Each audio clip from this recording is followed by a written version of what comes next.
Magandang gabi, Luzon, Visayas at Mindanao. Narito na ang nagkakaisa at pinakamalawak na pagbabalita. Sa pangunguna ng Presidential Communications Office na kinabibilangan ng Philippine Information Agency, Philippine News Agency, Presidential Broadcast Service, Radyo Pilipinas, IBC at PTV. Mula sa PTV, ako po si Sheila Salaysay. Ihahatid namin ang mga komprehensibo at mahalagang balita mula sa iba't ibang bahagi ng bansa. Mula sa PTV, ako po si Joshua Garcia. Ito ang Balitang Pambansa. Ngayong gabi sa Balitang Pambansa, Pangulong Ferdinand R. Marcos Jr.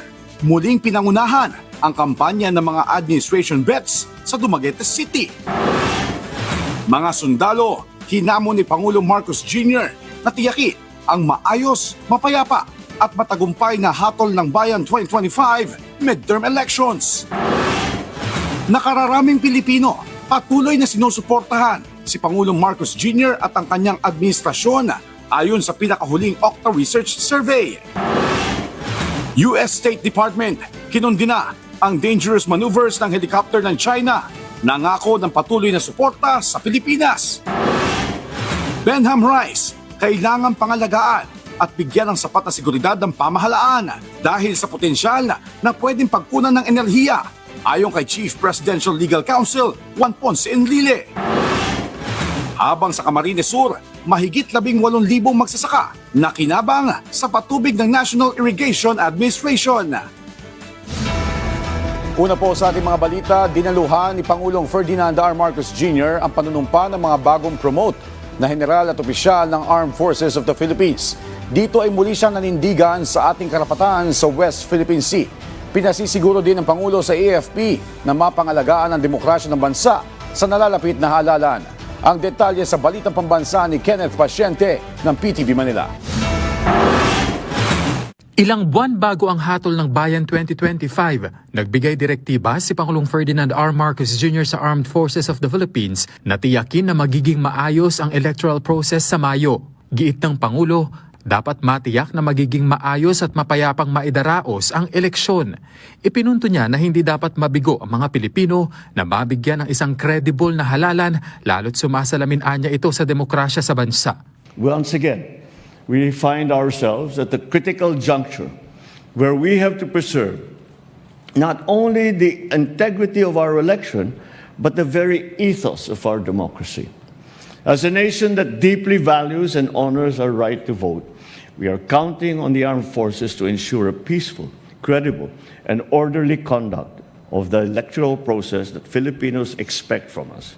We cannot fail them. Sinabi yan ng Pangulo sa kanyang pagdalo sa oath-taking ceremony ng mga bagong promote na general at opisyal ng AFP, kung saan muli niyang binigyang diin ang mahalagang papel ng AFP sa pagtataguyod ng integridad ng teritoryo ng Pilipinas. Panghihikayat ang Pangulo sa mga opisyal ng institusyon, patuloy na isabuhay ang core value ng sandatahang lakas sa pagtupad ng kanilang tungkulin, lalo na ang papel nito sa pagprotekta sa teritoryo ng Pilipinas, gayon din ang seguridad ng bawat Pilipino. Each of you here have your fair share of challenges in protecting the Filipino people and in protecting our nation. But you have risen above those challenges. You persevered in improving our country's security. You have pursued reforms to better your organization, and you have taken steps to enhance your capabilities. I am certain that you can never go astray, so long as you are guided by the time-honored principle of serving with honor and with integrity. Kabilang din sa mga nanumpa sa harap ng Commander-in-Chief ng AFP ang nasa 9 na graduates ng Foreign Pre-Commissioned Training Institutions o FPCTI na hinimok ng Pangulo na gamitin ang kanilang natutunan abroad para mas mapalakas pa ang sandatahang lakas ng Pilipinas. Training, the discipline, the strategies that you acquired abroad will certainly boost our forces' capabilities, especially amidst the increasingly uncertain geopolitical landscape. Our nation relies on you to bring fresh perspectives that will strengthen our defense systems and enhance military cooperation across borders. Nasa 35 newly promoted general at flag officers ng AFP at 9 na graduates ng FPCTI ang nanumpa sa Pangulo. Ang panunumpa ay bahagi ng kusang pagtanggap sa tungkulin at responsibilidad ng pagiging opisyal sa hanay ng sandatahang lakas. Ipinapakita nito ang kahandaan ng mga GFO at bagong opisyal na mamuno sa AFP upang gabayan at ipagtanggol ang bayan laban sa anumang banta. Mula PTV Manila, Kenneth Pasyente, Balitang Pambansa. Iginiit ni Chief Presidential Legal Counsel Juan Ponce Enrile na bagamat naging malapit ang relasyon ng dating administrasyon sa China, ay hindi nito naresolba ang issue sa West Philippine Sea. Sa panayam kay Enrile sa Radyo Pilipinas, ipiniliwanag niyang sa kabila ng maayos at mapayapang relasyon ni dating Pangulong Rodrigo Duterte kay Chinese President Xi Jinping, hindi pa rin ito naayos ang gusot sa WPS. Maging ang national interest ng bansa ay hindi anya naprotektahan at nananatiling problema ng Pilipinas. Giit pa ni Enrile, kailangan din bantayan at protektahan ng pamahalaan ng Philippine rice dahil tinatarget din anya ito ng China, lalo't may potensyal ito na maging source of energy ng bansa. Si Presidente Digong, Presidente na yan, ha? Opo. Malapit kay Jinping. Malapit sa Beijing, malapit sa China. Doon sa panahon niya, meron tayong peaceful relations sa China. Pero hindi niya naayos yung national interest natin sa West Philippine Sea. Kaya hanggang ngayon, problema. Kasabay naman ng kampanya ng Alyansa para sa Bagong Pilipinas, may handog din si Pangulong Ferdinand R. Marcos Jr. para sa 4Ps beneficiaries sa Dumaguete City. Kaugnay niya, nasa linya ng telepono si Clazel Pardilla ng PTV Manila. Clazel? Yes, Sheila, naghandog ng libo-libong trabaho si Pangulong Ferdinand R. Marcos Jr. sa kanyang pagdalo sa Dumaguete City, Negros Oriental. Nasa 3,000 trabaho ang alok sa Bagong Pilipinas para sa 4Ps job fair. Layo nitong magkapagbigay ng oportunidad para sa mga kasalukuyan at nagtapos na mga benepisaryo ng 4Ps. Yan ay para magkaroon sila ng disenteng hanap buhay at maasahang kita pagkatapos matulungan ng Pantawid Pamilyang Pilipino program. Nasa 15 employer o kumpanya ang lumahok sa job fair sa pakikipagtulungan ng Department of Labor and Employment. Kasabay niyo, Sheila, ay namahagi rin ang DSWD ng tig-3,000 pisong pinansyal na tulong mula sa Assistance to Individuals in Crisis Situation o AICS para sa mga mahirap na nahaharap sa iba't ibang krisis, sakuna o kalamidad. Tampok din, Sheila, sa programang Kadiwa ng Pangulo na nag-aalok ng murang pagkain gaya na lamang ng bigas 29.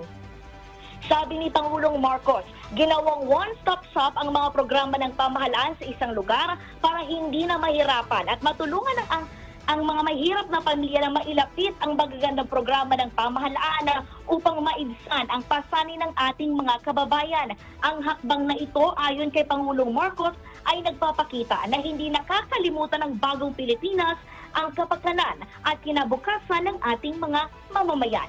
Yan ang munang pinakahuling balita. Balik sa iyo, Sheila. Maraming salamat, Clazel Pardilla. Samantala, malugod na tinanggap ni Pangulong Ferdinand R. Marcos Jr. ang pagbisita ni Czech Republic Defense Minister Jana Chernohova sa Malacanang kaninang umaga. Ayon kay Pangulong Marcos, mahalaga ang pagbisita ng Defense Minister dahil patunay ito na lalo pang yumayabong ang ugnayan ng dalawang bansa matapos ang pagbisita ng Presidente sa Prague. Matatandaang sa state visit ni Pangulong Marcos sa Czech Republic Marso ng nakaraang taon, nilagdaan ang mahalagang kasunduan gaya ng joint communique na naglalayong magtatag ng labor consultation mechanism sa pagitan ng Department of Migrant Workers at Czech Ministry of Labor and Social Affairs. Importante ito, lalo't mahigit 7,000 Pilipino ang nagtatrabaho doon. Pinirmahan din ang Memorandum of Understanding na nagpapasigla sa kalakalan at pamumuhunan ng dalawang bansa. Nagbunga yan ng pagbubukas ng Czech Republic ng libo-libong trabaho para sa mga Pilipino na sa meat processing industry. Patunay din ng magandang relasyon ng dalawang bansa ang pagbisita ni Czech Republic Prime Minister Petr Fiala sa Pilipinas noong 2023. Samantala, kapwa tinalakay nila Pangulong Marcos at ng punong ministro ang pagpapalakas ng defense cooperation, trade at investment, judicial, labor cooperation at university linkage ng dalawang bansa. Itinutuloy ng State Department ng Estados Unidos na banta sa navigation overflight sa South China Sea ang mapanganib na maniobra sa himpapawid ng mga eroplano ng China. Ayon kay State Department spokesperson Tammy Bruce, nakikiisa sila sa pagkundina ng Pilipinas sa mapanganib na aksyon ng China. Tiniyak ni Bruce na ipagpapatuloy ng Estados Unidos ang pagsuporta sa kanilang mga kaalyado sa rehiyon, kabilang dyan ang Pilipinas. Una rito, nagsagawa ng mapanganib na maniobra ang helicopter ng People's Liberation Army malapit sa eroplano ng Bureau of Fisheries and Aquatic Resources habang nagsasagawa ng Maritime Domain Awareness Flight sa Scarborough Shoal. Ituturing ng election offense ngayong panahon ng eleksyon ang lahat ng banta o pag-atake sa media. Ito ang binigyang diin ni Undersecretary Jose Torres Jr., Executive Director ng Presidential Task Force on Media Security sa panayam sa My Abe Live. Kasabay nito, tiniyak ni Undersecretary Torres na nakatutok ang kanilang tanggapan sa pangangailangan ng media, partikular sa mga nakakaranas ng panggigipit. Samantala, may information literacy na ginagawang task force sa pakikipagtulungan sa COMELEC, media organizations at mga kandidato. Kaya yung mga may planong gumawa ng masama sa media ay magdalawang isip na sila. Para naman sa mga kasama natin sa media, ituloy lang po natin ang pagiging balanse, ang pagiging ethical sa ating trabaho at huwag po nating gamitin ang itong ating trabaho na ito upang kumita, upang magiging bias or paboran kung sino man. Tandaan po natin ang pinagsisilbihan natin bilang mga media workers ay ang taong bayan. Nasa Dumaguete City ngayon ang senatorial candidates ng Alyansa para sa Bagong Pilipinas para sa kanilang ikalimang campaign rally. Naroon ngayon si Mela Lesmoras ng PTV Manila Live. Mela? Joshua, kung makikita nyo sa aking likuran, katatapos nga lamang itong campaign rally ng Alyansa para sa Bagong Pilipinas dito sa Dumaguete City na pinangunahan mismo ni Pangulong Ferdinand R. Marcos Jr. Tiniyak ng senatorial candidates ng Alyansa para sa Bagong Pilipinas na tututukan nila ang mga pangunahing pangangailangan ng mga Pilipino kapag sila'y nagwagi sa Hatol ng Bayan 2025. Sa press conference ng grupo sa Dumaguete City, iginiit nilang kabilang sa mga pagtutuunan nila ng pansin ang sektor ng agrikultura, turismo, kalusugan at edukasyon. We are going to propose that 50% of all the output of all farmers, of all agricultural products in the country, not only in Negros Oriental, be bought by government at their farm gate price. Sa presyo ng magsasaka, hindi sa presyo ng traders. So, ang mga magsasaka kikita. Bakit hindi natin ma-institutionalize yung Kadiwa store by way of legislation? So, yun yung parang work in progress, assuming na mananalo, na ito yung isa sa mga legislation na itutulak ko sa Senado. Nasa Dumaguete City ngayon ang Alyansa para sa kanilang ikalimang campaign rally na pangungunahan mismo ni Pangulong Ferdinand R. Marcos Jr. Sunod-sunod ang mga aktibidad ng mga pambato ng administrasyon dahil ang target nila maabot ang maraming Pilipino. Yung programa naman ng bagong yung alyansa ay para sa kabutihan ng sambayan ng Pilipino at napakaganda. Ito ay magfo-focus sa pagbibigay ng trabaho at hanap buhay, negosyo para sa mga maliliit na pamilya. So yun yung focus namin. May kanya-kanya ring lakad ang mga kandidato. Viral ang isang aktibidad ni Congresswoman Camille Villar kung saan tinanong siya ng isang vlogger kung siya ay pro-Philippines o pro-China pero hindi siya nakasagot, bagay na umani ng batikos. Sorry po, alam nyo, ngayon ko lang nga po nalaman na may ganun pala. Hindi ko po siya narinig, so hindi ko na nga po maalala. Pero, so sorry dun sa, I think I was saying thank you dun sa mga nagbibigay ng suporta. Hindi ko po narinig yung vlogger, hindi ko po narinig yung tanong niya. Pero I think the answer to that question is obvious. Of course, pro-Philippines. Always Philippines first. Sa ngayon, anumang issue ang ibato sa kanila, kumpiyansa ang alyansa na makukuha nila ang buong suporta ng ating mga kababayan. We're very confident na mananalo kami dito sa Negros because of the fact dito sa Negros Oriental because of the fact na nanalo nga ang Pangulo dito at hindi naman siguro mapapahiya ang Pangulo because may mga pangako siya na delivered din naman. So he's very confident also na mabibitbit niya ang alyansa. At the same time, dito po sa 12 kandidato, pinili naman po talaga ng Pangulo ito. Hindi naman po pinagpupulot kung saan-saan. Joshua, konting recap lang din sa naging talumpati ni Pangulong Marcos kanina. Ang sabi niya, malinaw yung direksyon ng grupong ito. Yan nga ay ang iba yung pagpapaunlad ng bansa. At Joshua, kung tinatanong ng iba nating mga kababayan, ipinaliwanag din ni Pangulong Marcos kung bakit Alyansa para sa Bagong Pilipinas yung pangalan ng grupo ng mga pambato ng administrasyon. At sabi nga ng Presidente, sila kasi iba't ibang partido at sila ay nagkaisa para sa iisang layunin. At yan nga ay mapaunlad pa ang bansa, magsama-sama para sa iba yung pagkakaroon nga ng kaunlaran sa Pilipinas at kaunlaran sa buhay ng mga Pilipino. Joshua? Maraming salamat, Mela Lesmoras. Magandang balita po, simula sa Lunes, magbebenta na ng NFA rice ang ilang lokal na pamahalaan tulad ng San Juan City at Camarines Sur. Na-turn over na kasi ng National Food Security sa ilang LGU ang NFA rice kasunod ng deklarasyon ng National Food Security Emergency. Binili ito ng LGU sa NFA sa halagang 33 pesos kada kilo at pwedeng ibenta hanggang 35 pesos per kilo. Ikinagalak naman ito na maraming mamimili. Ayon sa Agriculture Department, tiyak na bababa ang demand kaya't umaasa silang bababa rin ang presyo ng bigas sa merkado. Malaking tulong sa mga magsasaka sa Cagayan Valley ang ilang araw na pag-ulan para sa irigasyon. Ang pamahalaan naman hindi magsasawang tumugon sa kanilang pangangailangan. Ang detalye sa Balitang Pambansa ni Dina Villacampa ng Radyo Pilipinas, Tugigaraw. Biyaya kung ituring ng mga magsasaka ay ilang araw ng ulan dito sa Cagayan Province. Si Kuya Romy nagsimula ng magpatubig sa mga pananim niyang mais matapos matuyo ang lupa noong nakarang linggo. Nagpatubig ako nito last week lang.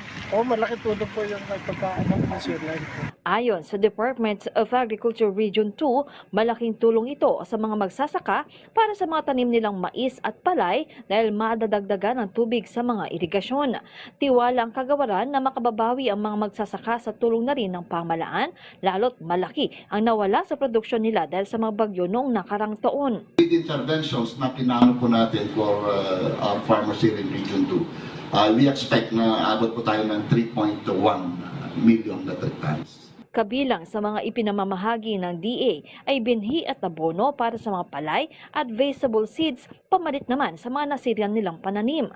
Sa ngayon, umaabot na sa 830 million pesos ang naipamahaging tulong ng kagawaran sa ilalim ng kanilang rehabilitation program. Mula sa Radyo Pilipinas, Tugigaraw, Dina Tudao Villacampa, Balitang Pambansa. Hiniling na ng Department of Agriculture sa COMELEC na exempt sa election ban ang pagbibenta ng NFA rice ng mga lokal na pamahalaan.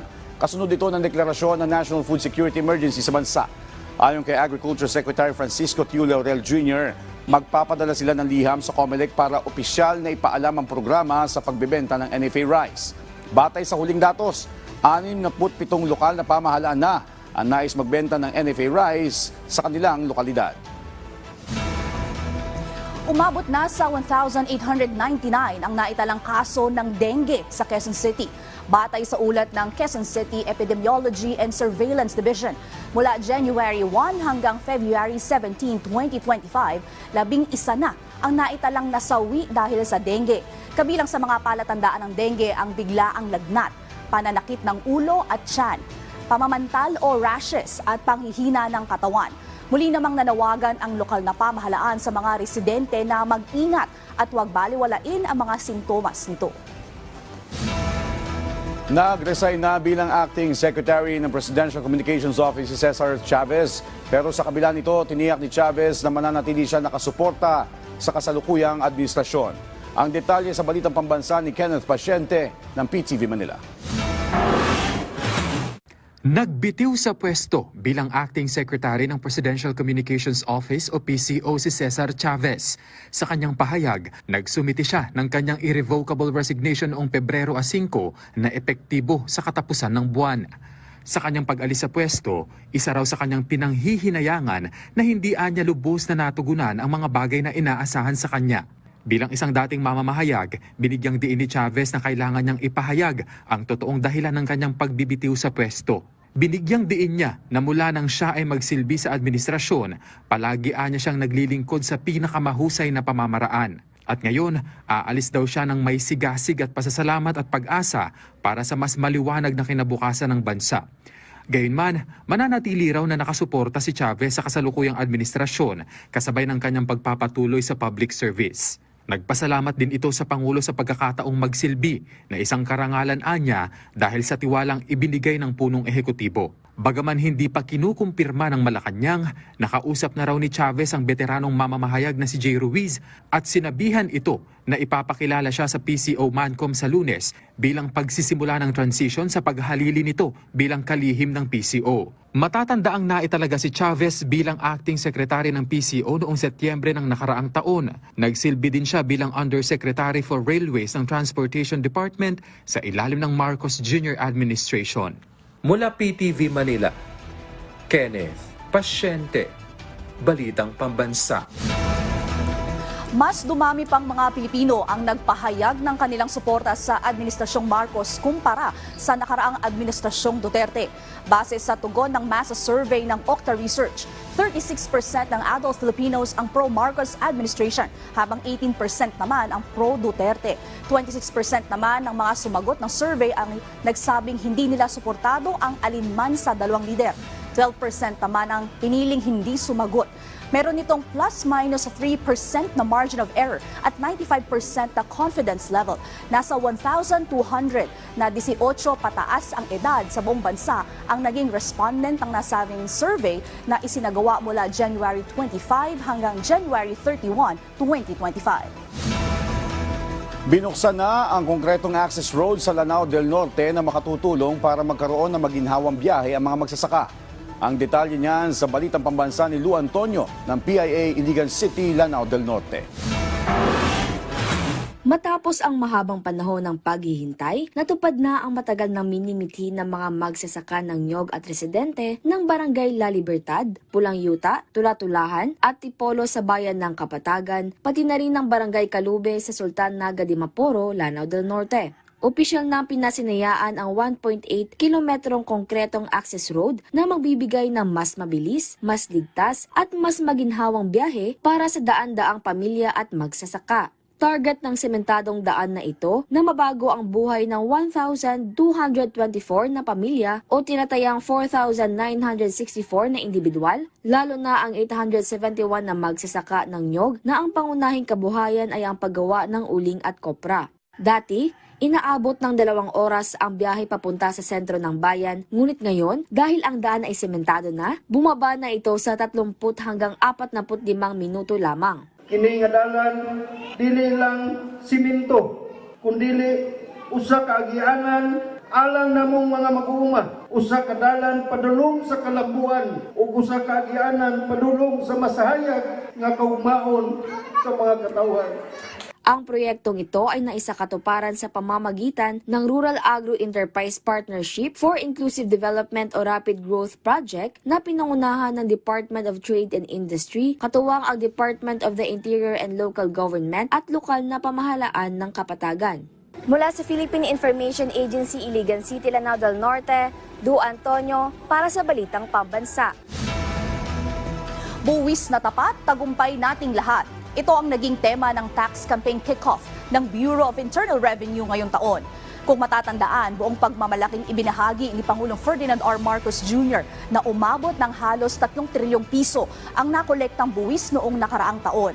Sa isinagawang tax campaign ng Revenue Region 7B, ibinahagi rin ng Revenue District Offices ang kanilang tax collection accomplishments. Muling ipinaalala sa publiko ni BIR Commissioner Romeo Lumagi Jr.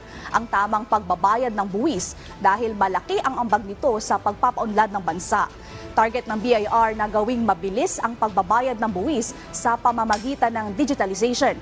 Samantala, ang Revenue Region 7B East NCR ay nakapagtala ng 9.51 billion pesos tax collection mula sa 2.8 million registered taxpayers. Meron ding nakolektang 111 billion pesos na galing naman sa voluntaryong pagbabayad. Patuloy pa rin ang pag-aaral ng Department of Environment and Natural Resources sa epekto ng reclamation project sa Manila Bay.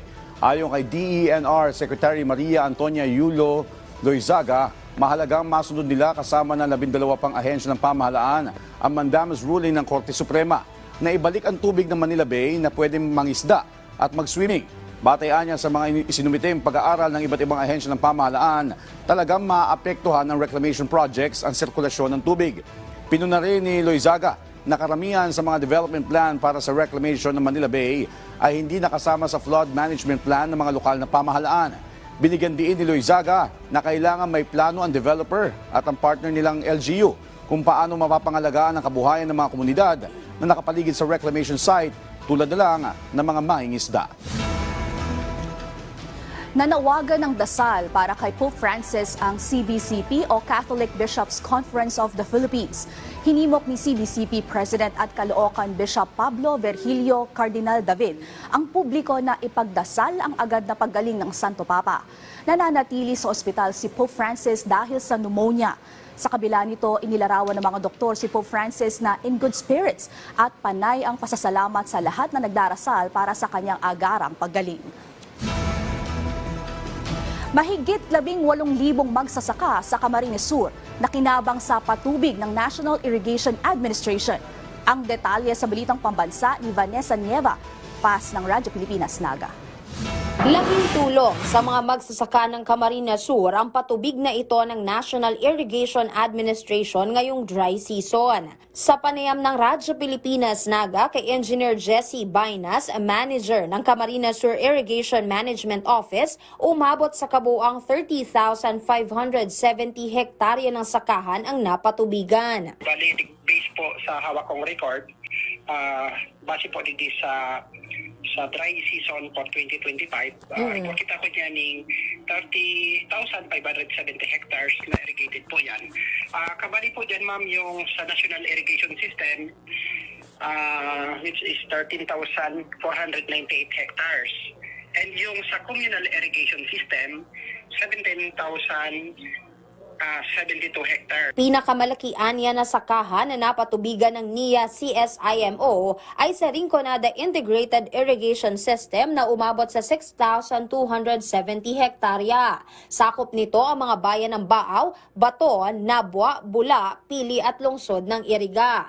Tinataya naman na nasa humigit kumulang 18,208 na mga magsasaka ang nakinabang sa patubig na ito ng NIA Camarines Sur IMO para sa dry season ngayong taon. Positibo ang mga magsasaka sa lalawigan na lalago ang produksyon nila ngayong taon sa tulong ng pamahalaan.